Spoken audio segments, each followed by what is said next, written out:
Good morning. मैं अनुराधा कुमारी प्रसाद KGBB Kotak से हिंदी शिक्षिका आज क्लास 10 से सूरदास पढ़ाने जा रही हूँ। जब भी हम हिंदी में कविता या फिर पाठ पढ़ते हैं तो हमें सबसे पहले कवि परिचय या लेखक परिचय की थोड़ी सी जानकारी जरूरी है। सूरदास का जीवन परिचय यह है कि इनका जन्म 1478 ईस्वी में मथुरा के रेणुका क्षेत्र के आसपास माना जाता है और अष्टाध्यायी के कवियों में इनका विशिष्ट स्थान रहा है। महाप्रभु वल्लभाचार्य के शिष्य थे। इनकी मृत्यु परसौली में 1583 ईस्वी के आसपास मानी जाती है। इनकी रचनाओं में सूरसागर, सुरसारावली और साहित्य लहरी प्रमुख है, जिसमें सूरसागर सबसे ज्यादा प्रसिद्ध रही है। काव्यगत विशेषताओं में इनके पास श्रृंगार और वात्सल्य रहा है और इनके जो कविता की शैली है वो ब्रजभाषा रही है। अभी अब हम कविता देखेंगे।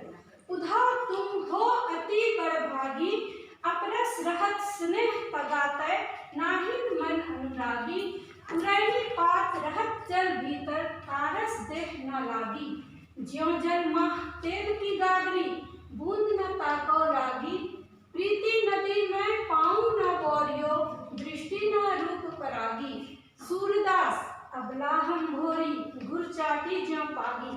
तो ये कविता सूरदास ने कृष्ण के श्रृंगार से लिया है और इस कविता में जब श्री कृष्ण मथुरा चले जाते हैं और मथुरा से वो गोपियों के लिए उद्धव नामक एक संदेशवाहक से उनके पास संदेश भेजते हैं, उस बारे में है। यहाँ पर गोपियाँ उद्धव नामक संदेशवाहक को इस दोहा के माध्यम से बताती हैं कि हे उद्धव, तुम बहुत ही बड़े भाग्यवान हो, क्योंकि अति बड़भागी मतलब कि भाग्यवान होता है। तुम बहुत ही भाग्यवान हो क्योंकि तुम श्री कृष्ण के निकट रहते हुए अपरस रहत स्नेह तगातै, मतलब कि श्री कृष्ण के निकट रहते हुए भी उनके स्नेह से नाहिन मन अनुरागी और उनके अनुराग से तुम विरक्त हो। पुरैनी पात रहत जल भीतर, पुरैनी पात का अर्थ कमल के पत्ते होते हैं। तो पुरैनी पात जिस तरह से कमल के पत्ते जल के भीतर रहते हुए भी उन पर पानी का एक भी बूंद असर नहीं करता है, तारस देह न लागी, मतलब उनका पानी की बूंद का असर उनके शरीर पर नहीं होता है। ज्यों जल माह तेल की बूंद न ताको लागी, अलग हो जाती है।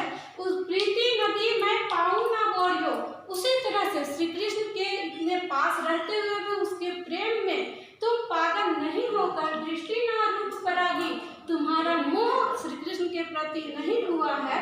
सूरदास अबला हम भोरी, उसी तरह से हम जो अबला भोरी हैं वो श्री कृष्ण से इस तरह जुड़ी हुई हैं जैसे गुड़ चाटी ज्यों पागी, जिस तरह से गुड़ में चींटी लिपट कर उससे छोड़ नहीं पाती है, उसी तरह से हम श्री कृष्ण के मोह में ऐसे बंधे हुए हैं कि हम उनका मोह नहीं छोड़ पा रहे हैं।